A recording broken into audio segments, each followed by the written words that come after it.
Chamber of commerce ने एक बहुत महत्वपूर्ण एक दस्तावेज उनको दिया है कि हमारा जो राज्य है आज मिनरल रिसोर्सेज से देश के 40% मिनरल रिसोर्सेज हमारे राज्य में पाए जाते हैं और इसका जो लाभ है वो पूरे देश को मिलता है और उसकी तुलना में हमारे राज्य को उतना पैसा नहीं मिल पाता है जितना हमें मिलना चाहिए। झारखंड के युवाओं के लिए झारखंड में बहुत सारे अवसर हैं। Welcome, sir. The Business Cat Club, Budget Story, the Budget Story. यह एक बहुत महत्वपूर्ण मौका है जब बिजनेस द बजट स्टोरी के तरफ से जो ये आपके लिए चेंबर ऑफ कॉमर्स सबसे महत्वपूर्ण भूमिका जो है व्यापार के क्षेत्र में रहा है। अभी तक चेंबर ऑफ कॉमर्स जो है पूरे झारखंड में इसकी भूमिका जो है वो किस रूप में देखी जा रही है? बिजनेस की जो आज के दिन चैलेंजेस हैं, बिजनेस में आज जो कठिनाइयां हैं, किसी भी राज्य या किसी भी देश की अर्थव्यवस्था का ही सबसे महत्वपूर्ण योगदान होता है। चाहिए वो एम्प्लॉयमेंट की दृष्टिकोण से हो, राजस्व के हिसाब से हो या किसी भी देश और राज्य का नाम जो जाना जाता है वहाँ की समृद्धि के हिसाब से, वहाँ के कल्चर के हिसाब से, वहाँ के आर्थिक दृष्टिकोण के हिसाब से जाना जाता है। Federation of Jharkhand chamber of commerce राज्य की सबसे प्रमुख इकाई है जो ट्रेड, इंडस्ट्री और प्रोफेशनल्स के लिए काम करती है, उनकी समस्याओं का निदान कराने की कोशिश करती है, कैसे राज्य की अर्थव्यवस्था और मजबूत हो, कैसे व्यापार उद्योग जगत की समस्याओं का निवारण हो। हम लोग सरकार के साथ वार्ता करते हैं, सरकार की नीतियों में इंटरफेयर करते हैं, नीति निर्माण के समय बेहतर नीति कैसे बने जिसमें राज्य का कल्याण हो, यहाँ पर पलायन रुके, यहाँ पर युवाओं को नौकरी मिले और राज्य का विकास हो, इसमें हमारी अहम भूमिका रहती है। जी, अक्सर देखा जाता है कि बिजनेस के लिए सबसे जरूरी है जमीन। झारखंड में सीएनटी का मामला जो है वो ऑलरेडी बिजनेस को नुकसान पहुंचाता रहा है क्योंकि आदिवासियों की जमीन पर जो है एक बड़ा इंडस्ट्रीज डालना संभव नहीं है। ऐसे में गैर मजरूआ जमीन को लेकर के हाईकोर्ट में भी जो मामला गया था उस पर चेंबर ने जो है वो हामी भरी है। तो क्या लगता है गैर मजरूआ जमीन को जो है सरकार की तरफ से इसको रिलीज करना चाहिए कि इसमें इंडस्ट्रीज वगैरह? अमित जी, आपने सही कहा। कोई भी व्यवसाय या उद्योग करने के लिए सबसे प्राथमिकता के हिसाब से हमें जमीन की आवश्यकता होती है। झारखंड के परिवेश में देखें तो यहाँ पर 4 तरह के लैंड लॉज हैं, सीएनटी है, एसपीटी है, जीएम लैंड है और खास महल है। आज कोई नया उद्योग लगाने के लिए अगर झारखंड में आता है, कोई पूंजी निवेश करने आता है अगर विदेश से भी, तो सबसे बड़ी समस्या यहाँ पर है यहाँ की जो जमीन के लॉज हैं इतने जटिल हैं, इतने कॉम्प्लेक्स हैं कि फिर एक बड़ा भूखंड मिल पाना सबसे बड़ी चुनौती है। हाल के दिनों में हाईकोर्ट ने एक आदेश पारित किया है जिसमें सन 2014 में जो रोक लगाई गई थी जीएम लैंड में कि जीएम लैंड का रजिस्ट्री नहीं होगा, उसका रसीद नहीं कटेगी, उसके विरुद्ध में एक हाईकोर्ट में अभी अध्यादेश आया है। हम लोग सरकार पे बहुत दबाव बनाए रखे हैं कि जल्दी से जल्दी इसको लागू किया जाए जिससे कि हमारे राज्य में लोगों को व्यापार उद्योग करने के लिए जमीन की उपलब्धता बढ़ेगी और सरकार को भी राजस्व मिलेगा। और बैंक से भी जो आज हम लोग लोन लेते हैं तो हम लोग इस तरह के भूखंड के लिए हमें लोन नहीं मिल पाता है, तो ये जब फ्री होगा तो हमें निश्चित रूप से हमारा जो राज्य है उसमें आर्थिक गतिविधियां बढ़ेगी, व्यापार बढ़ेगा, युवाओं को रोजगार मिलेगा और जो पलायन की समस्या हमारे राज्य में देखी जा रही है वो रुकेगी। जी बिल्कुल, क्योंकि देखिए युवाओं को रोजगार चाहिए, झारखंड में रोजगार की कमी है, पलायन हो रहा है, उद्योग का जरूरत है यहाँ पर। तो ऐसे में अभी वित्त आयोग की बैठक जो गठित हुई है, यहाँ पे 14 सदस्यीय वित्त आयोग आए जिसमें झारखंड का एक जो है तरफ से जो है तकरीबन 3 लाख करोड़ का पैकेज का डिमांड किया गया है। तो ये पूरे पैकेज को लेकर के जो है क्या ये विकास की और अग्रसर हो पाएगा? इसमें चैम्बर इसको किस नज़र से देखती है? निश्चित रूप से जो वित्त आयोग अभी झारखंड भ्रमण में आया है। 28 तारीख से 31 तारीख तक का उनका कार्यक्रम है और राज्य सरकार ने 6 टीम्स बनाई है, IAS की टीम्स, और देवघर का भी दौरा इसमें शामिल है। इनका जो रोल होता है वित्त आयोग का कि एक तो जो 15वीं वित्त आयोग में जो फंड एलोकेशन हुआ था झारखंड, उसका कितना सदुपयोग हो पाया, किन किन क्षेत्रों में कितने फंड्स का उपयोग हुआ, और जो 16वां वित्त आयोग है जो अगले साल 2026 से लागू होगा अगले 5 साल के लिए, उसमें जो राज्य की जरूरतें हैं, किस क्षेत्र में कितने फंड की जरूरत है, इसका आकलन करना इनका कार्य होता है। चेंबर ऑफ कॉमर्स ने एक बहुत महत्वपूर्ण एक दस्तावेज उनको दिया है, जिसमें हम लोग ने प्रमुख तरह से सबसे पहली जो मांग की है कि हमारा जो राज्य है आज मिनरल रिसोर्सेज से, देश के 40% मिनरल रिसोर्सेज हमारे राज्य में पाए जाते हैं और इसका जो लाभ है वो पूरे देश को मिलता है। यहाँ से जो खनन होके जो मिनरल्स जाते हैं पूरे देश में, उसके परिप्रेक्ष्य में और उसके तुलना में हमारे राज्य को उतना पैसा नहीं मिल पाता है जितना हमें मिलना चाहिए। तो सर्वप्रथम हमारी ये मांग रही है, हमारा सुझाव रहा है कि हमारा जो झारखंड क्षेत्र है इसको एक स्पेशल स्टेट का जो है दर्जा दिया जाए। और दूसरी बात है कि हमारे राज्य में देखिए प्रमुख तरीके से खनन होता है, खनन से डिग्रेडेशन होता है एनवायरनमेंट का, लोगों के स्वास्थ्य पे भी असर पड़ता है, नदियों में पोल्यूशन होता है, वाटर पोल्यूशन होता है, हेल्थ इश्यूज है। उसके तहत में एक हम लोग ने पैकेज की डिमांड की है, डिग्रेडेशन के तहत ग्रीन पैकेज। फाइनेंस कमीशन जो पैसा आवंटित करता है उनका मेन जो रोल होता है कि किस किस क्षेत्र में किस तरह के पैसे का सदुपयोग हो, ये उसके तहत हम लोग की जो मांगे होती है उसी के अनुरूप होनी चाहिए। हम लोग यदा कदा कोई मांग नहीं कर सकते हैं। एक और हमारी मांग रही है कि हमारे झारखंड में 26% बहुल इलाका है आदिवासी क्षेत्र का, उसके तहत भी हमें एक विशेष पैकेज मिलना चाहिए ताकि जो SC ST और आदिवासी के कल्याण के लिए उनके हाउसिंग, हेल्थ, एजुकेशन के तहत भी हमें विशेष सहयोग मिले।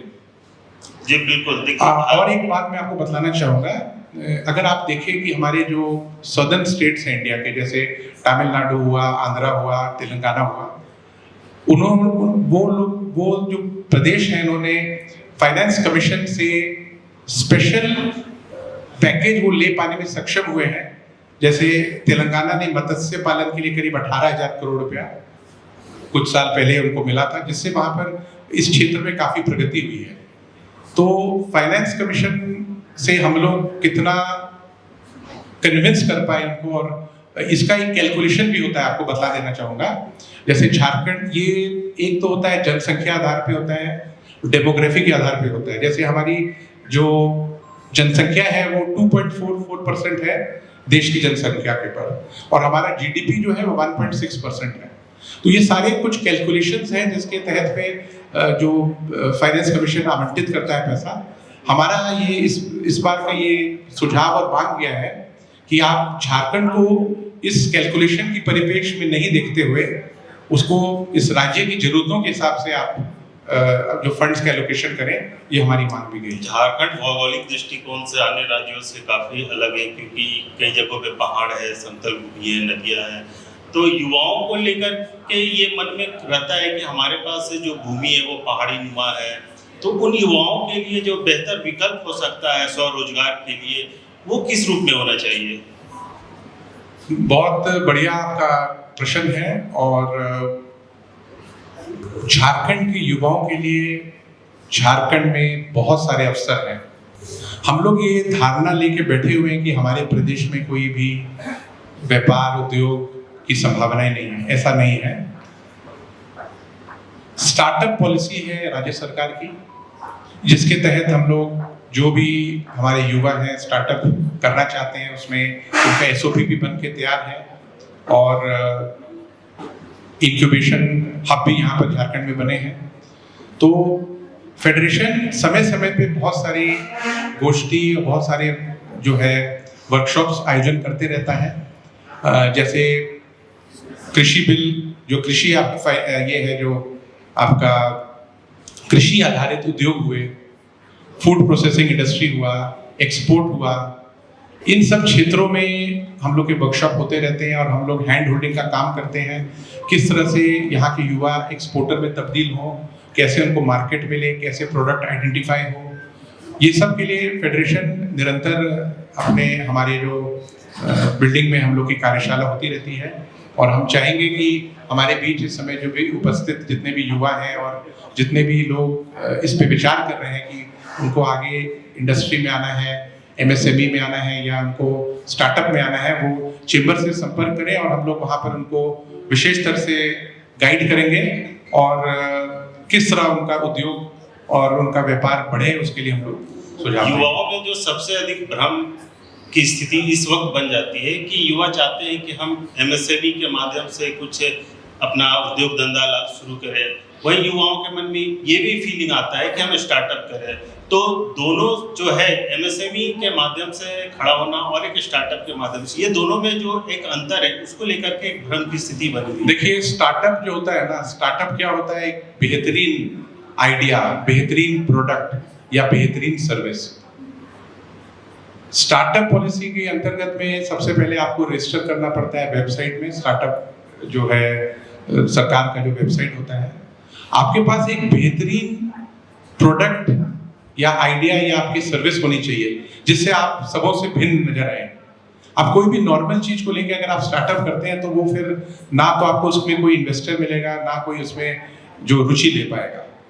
अगर आपको लगता है कि आपके पास एक बहुत ही बढ़िया कुछ इस तरह का है तो आप हमारे federation of chamber of commerce से भी आप संपर्क कर सकते हैं और हम लोग आपको गाइड करेंगे कि आप कैसे आगे की रणनीति बनाएं, कैसे आपको उसमें फंडिंग मिले, कैसे आपका प्रोडक्ट को पेटेंट हो।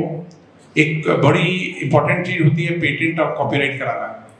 आमतौर पे हम लोग कोई अच्छा आविष्कार जब करते हैं तो फिर हमारा जो प्रोडक्ट होता है या हमारा आइडिया है वो और लोग उसका बेनिफिट ले लेते हैं।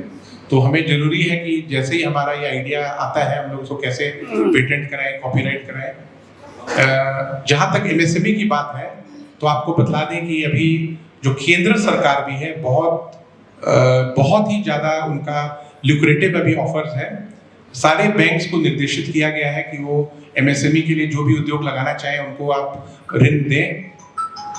और पहले जो है जैसे 1 करोड़ तक का ऋण मिलता था कोलैटरल फ्री, अब वो 5 करोड़ तक आपको ऋण मिल सकता है कोलैटरल फ्री। हम एमएसएमई लगाते हैं और सरकार की सब पॉलिसीज को अगर आप स्टडी करते हैं तो इतने सारे उसमें आपको जो ये सब्सिडीज हैं वो जिसका आप लाभ उठा सकते हैं। जैसे मैं आपको बताऊं कि अगर आप एक कोल्ड स्टोरेज लगाते हैं अभी तो जो राज्य की जो फूड प्रोसेसिंग पॉलिसी है उसमें आपको 50% का सब्सिडी मिलेगा। अगर आप कोई प्रखंड लेवल पर वेयर हाउस खोलते हैं तो 35% का सब्सिडी है। तो इस तरह की बहुत सारी सब्सिडीज हैं। तो हम लोग को मन में ये सोच लेना है कि अगर हम सीरियस हैं इंडस्ट्री लगाने के लिए तो पैसा की जो बात हम लोग हमेशा सोचते हैं वो उतनी महत्वता नहीं है जितना हमारा जुनून अंदर से कि हमें इंडस्ट्री लगाना है। पैसा वैसा सब अरेंज हो जाता है। तो हमारा यही मानना है कि राज्य में जो अभी अवसर है हमारे युवा अपने फैमिलीज के साथ ही यहाँ पर रहें, यहाँ पर राज्य को और कैसे विकास हो सके यहाँ पर तलाशें, क्या संभावनाएं हैं। जरूरी नहीं है हमें विदेश जाना पड़े और अन्य राज्यों में जाना पड़े। हमारे राज्य में भी बहुत सारी संभावनाएं हैं। अगर पर्यटन के क्षेत्र में देखा जाए तो बहुत सारी संभावनाएं हैं, आपके माइनिंग के क्षेत्र में बहुत सारी संभावनाएं हैं। एपरल इंडस्ट्रीज में आपको बतलाएं कि टेक्सटाइल पॉलिसी जो है झारखंड की वो देश की अभी बेस्ट पॉलिसी है पूरे इंडिया की। यहाँ तक कि जो आपका महाराष्ट्र और गुजरात को 5वां 6वां नंबर पे आएगा। टेक्सटाइल पॉलिसी में आपको बतला दें कि रांची में जो है आपका यूएस पोलो बनता है, रांची में आपका ये H&M का ब्रांड रांची में बनता है, आपका जॉकी इनरवेयर है उसका भी रांची में मैन्युफैक्चरिंग है, तो रिलायंस का ट्रेंड है उसका भी रांची में मैन्युफैक्चरिंग है। लोग इसके बारे में जानते नहीं होंगे। और यहाँ से 2 ब्रांड एक्सपोर्ट भी होता है यूके में, जिसका जो सारा जो मैन्युफैक्चरिंग वो रांची में ही है। और ये टेक्सटाइल पॉलिसी में करीब 6500 रुपया प्रति वर्कर का सब्सिडी जो है राज्य सरकार देती है। अगर आप 1000 एम्प्लॉइज को रखते हैं तो प्रति एम्प्लॉय प्रति महीना आपको 6,500 रुपया राज्य सरकार देती है सब्सिडी के रूप में। इससे आपका कॉस्टिंग जो है प्रोडक्ट का कम हो जाता है अन्य राज्यों की तुलना में, इसीलिए ये अट्रैक्टिव डेस्टिनेशन है। तो आप सबों में जिन्हें भी लगता है कि आपको बढ़ना है व्यवसाय और उद्योग में, तो फेडरेशन हमेशा आपके साथ रहेगा, आपको बिल्कुल मदद करेगा। एक बड़ा सवाल ये उठ रहा है अभी भारत पाकिस्तान युद्ध को लेकर के, जिसमें तुर्की के जो है बाइकआउट की बात सामने आ रही है, इसमें चेंबर का क्या रोल है इसमें, झारखंड चेंबर ऑफ कॉमर्स? देखिए, अभी जैसे मैंने आपको बतलाया, जो federation of chamber of commerce जो हमारी संस्था है वो प्रमुखता से केवल उद्योगपति और व्यवसायियों के लिए नहीं है। जितने भी प्रोफेशनल्स हैं, doctors, engineers, lawyers, chartered accountants, ये सारे हमारे मेंबर भी हैं। और हमारे करीब 70 सब कमिटीज हैं हमारी चेंबर में, जिसमें हम लोग जीएसटी हुआ, सिविल एविएशन हुआ, रेलवेज हुआ, लॉ एंड ऑर्डर, ऐसे करके हमारे फिल्म आर्ट एंड कल्चर हुआ, ऐसे तरह के बहुत सारे, पर्यटन हुआ, ये सारे जितने भी बिंदु छूते हैं आज आम आदमी को भी, उन सब पे हमारी विशेष जो समितियां हैं। आज हमारे देश पे जो आघात हुआ, आज हमारे जो पड़ोसी मुल्क पाकिस्तान ने जिस तरह से हमारे देश के साथ जो युद्ध का हुआ, और जिन देशों ने उनका सपोर्ट किया, जैसे प्रमुखता से टर्की और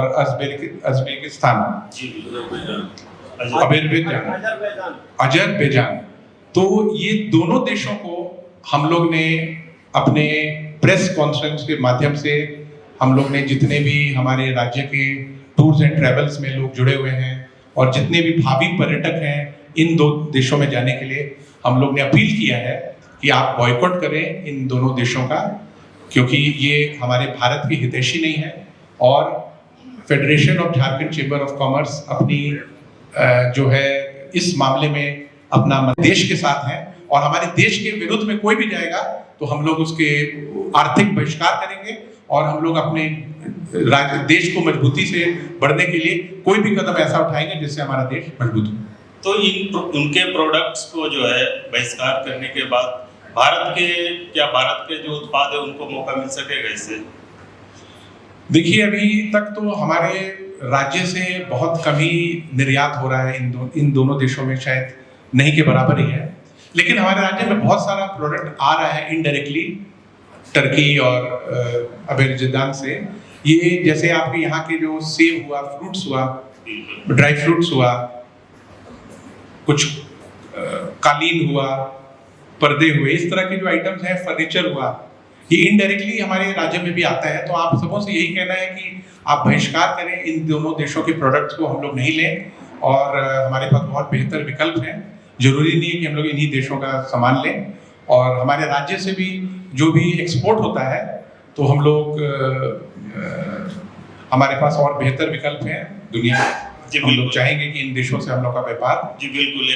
अंतिम सवाल सर, कि जिले का विकास के लिए जो आधारभूत संरचना होनी चाहिए, जिसमें युवाओं को एक व्यापार से जोड़ा जा सके और उसके माध्यम से कई युवाओं को जो है रोजगार भी मिल सकेगा, ये चैम्बर की तरफ से इसके लिए क्या कुछ सराहनीय प्रयास होना चाहिए जो जिससे सरकार समझते हुए इम्प्लीमेंट कर सके? देखिए, ये तो बहुत ही बड़ा सवाल आपने किया, और इसके लिए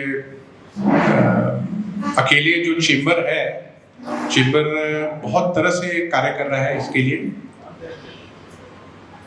जहाँ तक हमारे राज्य में 24 जिले हैं, और जिलावार हर जिले में कुछ कुछ प्रमुख चीज़ें हैं, जिसका जैसे कहीं पर खनन ज़्यादा होता है, वहाँ पर हम लोग मिनरल बेस्ड इकोनॉमी तैयार कर सकते हैं।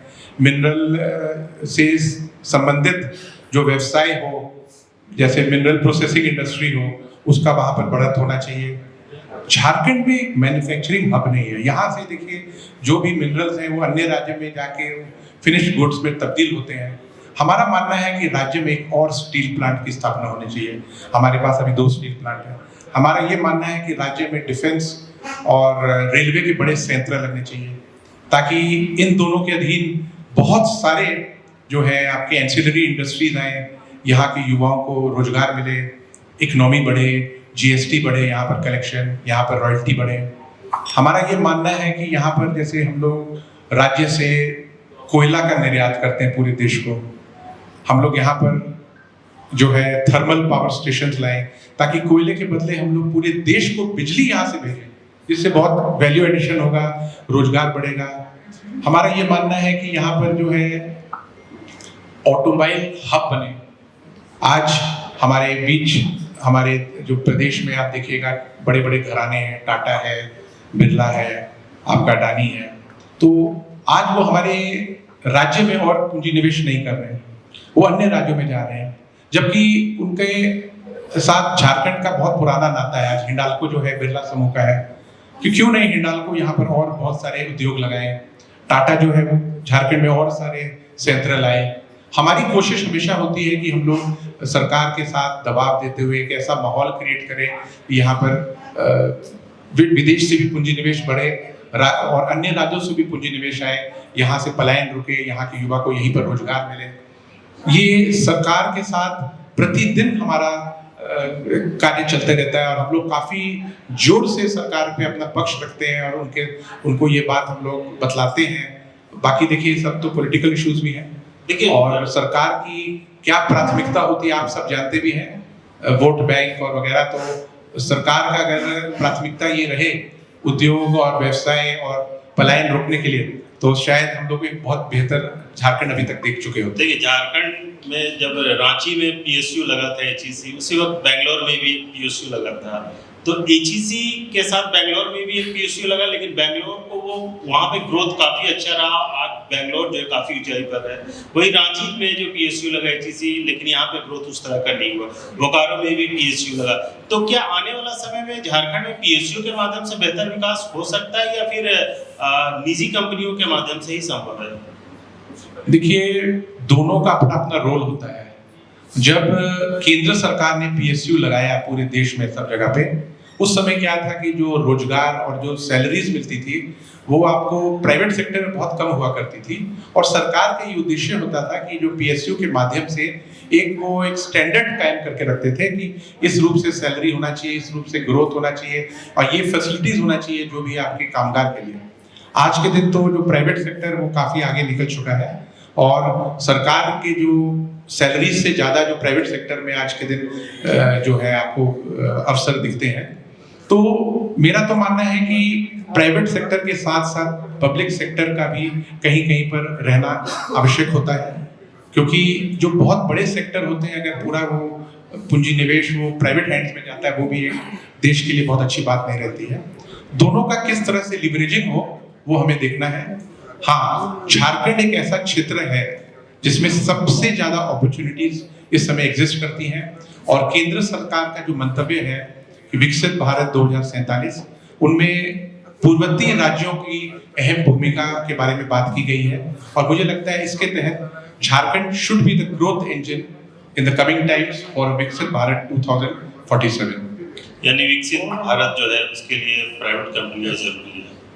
बिल्कुल जी, धन्यवाद सर। बिजनेस कनक्लोज में आपका बहुत बहुत धन्यवाद। अपने सबों का बहुत धन्यवाद, और मैं खासकर राकेश जी को भी धन्यवाद बस स्टोरी का कि आपने मुझे ये मौका दिया अपने विचार रखने का। और मैं इस सभा में आए सबों को ये आश्वस्त करना चाहूँगा कि आप सबों को कभी भी कोई आवश्यकता हो बिजनेस, व्यवसाय, उद्योग के हिसाब से, तो हम लोग आपके साथ हमेशा हेल्प करेंगे और आप हम लोग से कॉन्टैक्ट करेंगे।